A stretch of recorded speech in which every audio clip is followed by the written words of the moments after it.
Donald Trump's finances are one of the most unusual money stories in modern public life because they are not just about cash in a bank account.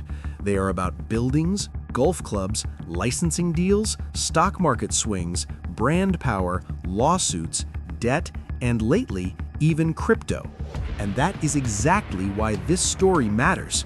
If you want to understand how wealthy people really operate, Trump is a fascinating case study because his finances show the difference between looking rich, being asset rich, being cash rich, and being financially exposed, all at the same time. A lot of people hear the word billionaire and imagine a giant pile of money sitting still. That is not how this works. In Trump's case, the public record shows a financial machine built from real estate, resort income, royalties, management fees, investment accounts, and ownership stakes that can rise or fall in value very quickly. So in this video, we are not going to do complicated math, and we are not going to turn this into a legal lecture. We are going to break it down in plain English, where the money appears to come from, what the biggest assets look like, why debt still matters, and what everyday viewers can actually learn from all of it. The first thing to understand is this: Donald Trump's finances are easiest to follow when you stop asking how much cash does he have and start asking four better questions. What does he own? What does it earn? What does he owe? And how liquid is it?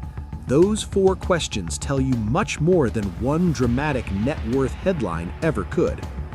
Public disclosures released through the U.S. Office of Government Ethics in 2025 gave one of the clearest recent snapshots of Trump's finances.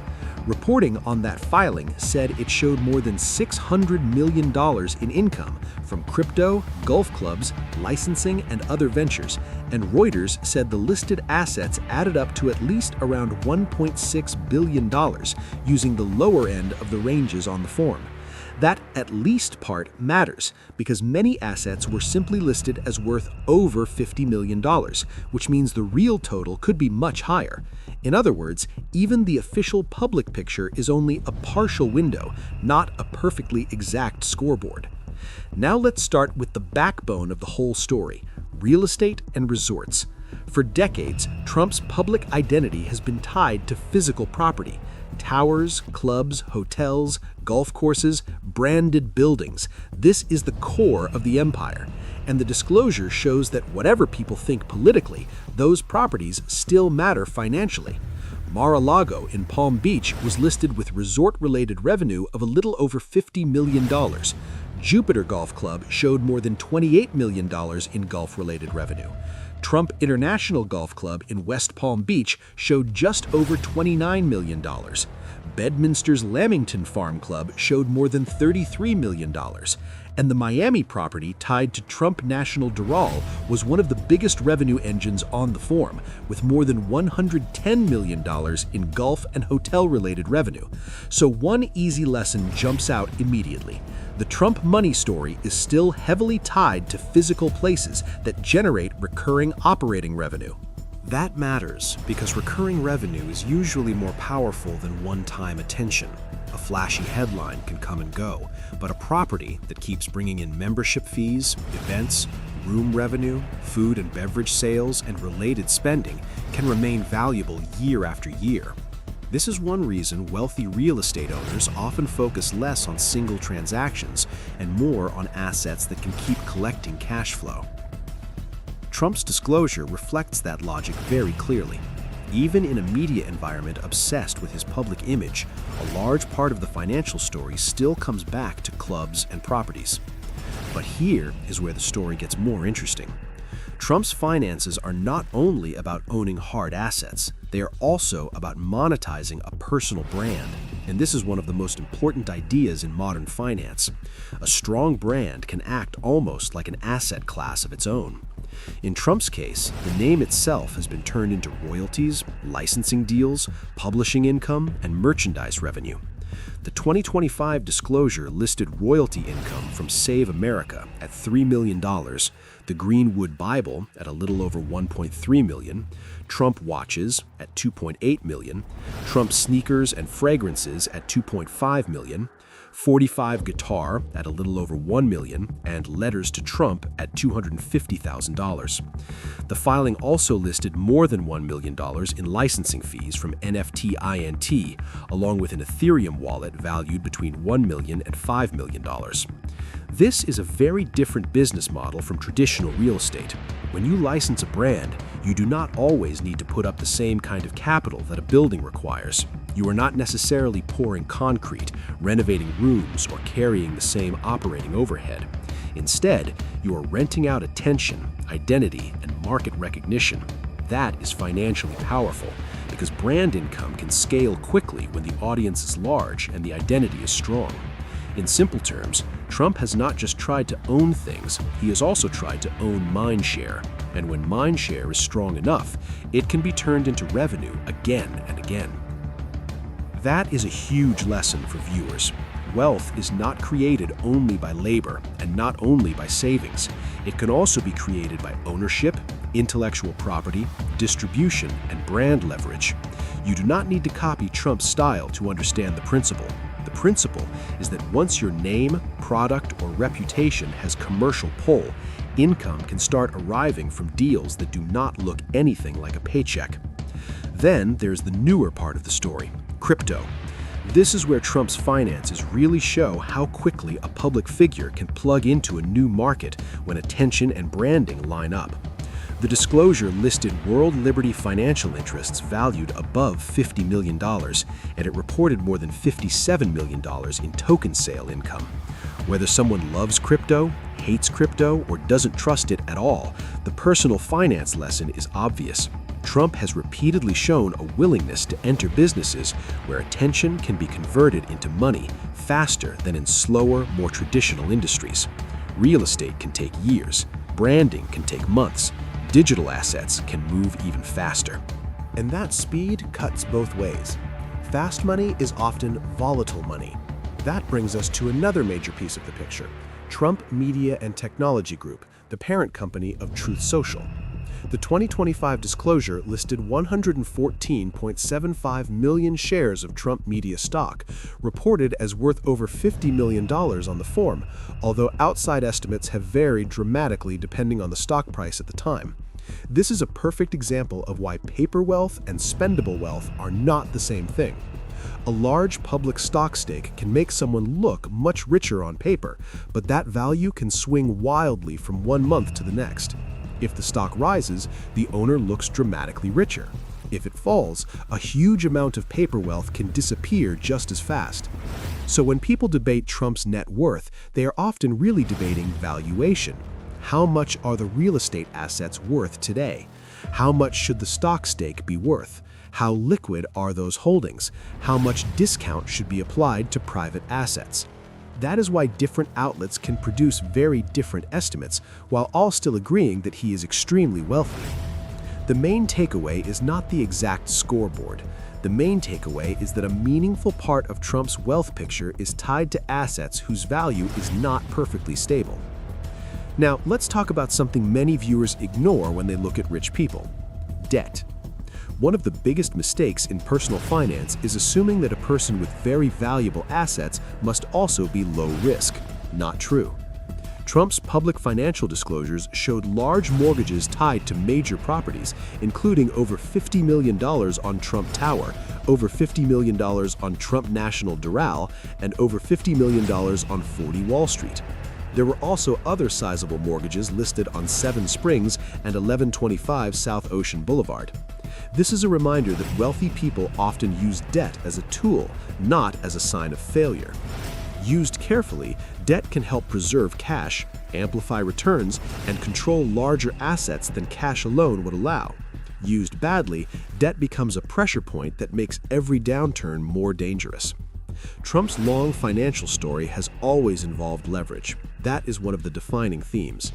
He has spent decades operating in businesses where borrowing is normal, especially real estate. The upside is scale. The downside is that scale can become fragile when markets turn, refinancing gets harder, or operating income falls short. So the right lesson for viewers is not debt is evil and not debt is harmless. The real lesson is that leverage magnifies whatever direction your financial life is already moving. Trump's finances also show something else that is very important. Liquidity matters.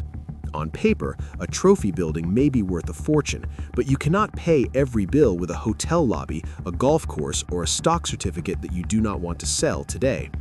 Liquidity means access to money that can be used now without having to force a sale at the wrong time. This is one reason legal pressures can matter so much even to wealthy people. In the 2025 disclosure, Trump listed bonded appeal liabilities tied to the E. Jean Carroll cases and the New York Attorney General case. Later, in August 2025, a New York appeals court threw out the huge civil fraud financial penalty that had been hanging over him. But in September 2025, a federal appeals court upheld the $83.3 million Carroll defamation judgment, so the legal overhang changed, but it did not vanish. For personal finance viewers, the lesson is simple. Big assets do not make you invincible. If you have obligations, deadlines, appeals, lenders, taxes, and operating costs, then cash management still matters, maybe even more.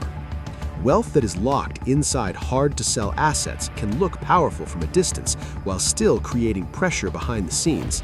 That is one reason sophisticated investors care so much about liquidity, reserves, and timing. Another overlooked part of Trump's finances is the quieter investment portfolio sitting behind the louder headlines. The public filing showed large positions in fixed income and cash-like assets, along with holdings connected to firms like Blue Owl, Invesco, Blackstone, and other investments. That is actually a very interesting contrast. Publicly, Trump is associated with high-profile buildings, aggressive branding, politics, media, and high-volatility narratives. But inside the disclosure, there is also evidence of more conventional portfolio management. That tells us something useful. Even people known for big swings often keep a quieter layer of money in more standard financial instruments. And that leads to one of the biggest mistakes regular people make when studying wealthy public figures. They copy the loud part and ignore the quiet part. They notice the high-risk bet, the branding play, the headline-making asset, the bold move. But they miss the boring structure underneath, the cash accounts, the bond holdings, the multiple income streams, the legal entities, the management agreements, the diversification by asset type. Real wealth is often supported by boring systems, even when the public face of that wealth looks dramatic. There is also a bigger strategic pattern running through Trump's financial life, and it is this. He has often tried to sit at the intersection of three things at once: ownership, publicity, and optionality. Ownership means holding assets that can appreciate or produce income. Publicity means staying visible enough that the brand itself remains monetizable. Optionality means having multiple ways to make money from the same identity, through property, licensing, media, books, royalties, speaking, digital products, or partnerships. That model can be very powerful because one area strengthens the others. Attention supports the brand supports deals. Deals support cash flow supports the larger asset base. Of course, there is another side to that model. When a financial life is deeply tied to a personal brand, reputation risk becomes financial risk. Public controversies, legal battles, market swings, and changing consumer appetites can all affect the money picture. In that sense, Trump's finances are a perfect example of concentration risk. Not concentration in one building alone, and not concentration in one stock alone, but concentration in one central engine, the Trump name. That name has produced enormous value, but it also means the business model is unusually tied to public perception. So what should the average viewer actually learn from all this? First, net worth is not cash. Second, recurring income matters more than image. Third, brand can become an asset, but only if it can actually produce revenue. Fourth, debt can help you scale, but leverage always increases pressure. Fifth, paper wealth can be volatile, especially when it depends on stock prices or hard-to-value assets. Sixth, legal and liquidity risks matter even at very high levels of wealth. And finally, the richest-looking financial life is not always the strongest one. Strength comes from resilience, stable cash flow, diversified income, manageable debt, and enough liquidity to handle shocks. If you strip away the politics, the celebrity, and the noise, Trump's personal finance story is really the story of modern wealth in concentrated form. Real estate income, brand monetization, public market volatility, digital assets, debt, lawsuits, royalties, licensing, and constant attention. It is all there. That is why people find it so fascinating. It is not a normal household balance sheet. It is a live demonstration of how wealth at the top can be complicated, layered, and sometimes contradictory. So the clearest way to sum it up is this. Donald Trump's finances do not fit into one simple label. They're not just real estate wealth, not just brand wealth, not just paper wealth, and not just cash flow wealth. They're a blend of all four, with a heavy dose of leverage and volatility mixed in. That is why one person can look at the same public record and see financial strength, while another sees financial risk. In truth, both can be right at the same time. And maybe that is the most valuable lesson of all. Wealth is not a snapshot, it is a system. A person can own a lot, earn a lot, owe a lot, and still be hard to measure in one number. Trump's public financial picture makes that incredibly clear. Whether you admire the strategy or dislike it, the personal finance lesson is impossible to miss. The people who win big are often playing a different game from the one most workers are taught. They focus on assets, control, leverage, licensing, and attention. But the people who stay strong for the long run usually understand something even more important. Cash flow, liquidity, and risk can matter just as much as headline wealth. So when you hear a massive net worth number attached to Donald Trump, don't stop there. Ask what is producing income. Ask what is being financed. Ask what can be sold quickly and what cannot. Ask what depends on the market and what depends on the brand. Ask what is recurring and what is temporary. Because once you ask those questions, you are no longer just following a celebrity money story. You are actually thinking like an investor.